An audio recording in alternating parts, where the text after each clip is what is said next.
Every time this man checked into a hotel, he would scatter crystal balls at the entrance of the room. Then he would install miniature bombs. After that, he would go to the balcony and firmly tie up the escape lock. Only after confirming that all the installations were completed would he dare to relax his vigilance. It turned out that he was a hitman. He had no name but only a barcode tattoo with the code number 47. His target for this mission was the Russian president, Belikov.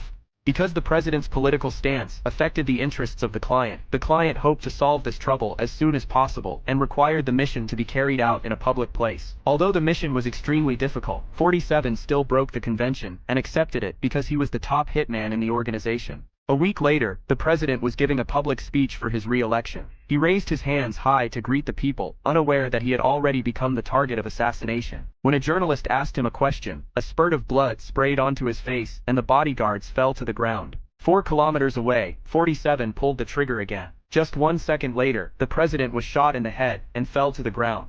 47 quickly disassembled the sniper rifle and put it into the suitcase. Then he left a grenade behind and left the scene in a swift way. Then a loud explosion came, and the evidence was completely destroyed.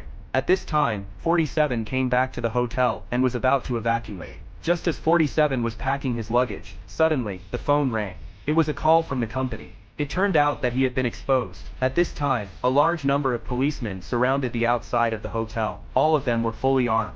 The policeman walked to the door and stepped on the crystal balls, triggering the explosion. Hearing the sound of the crystal balls exploding, 47 dropped the phone and ran towards the balcony. The policeman broke down the door and triggered the miniature bomb.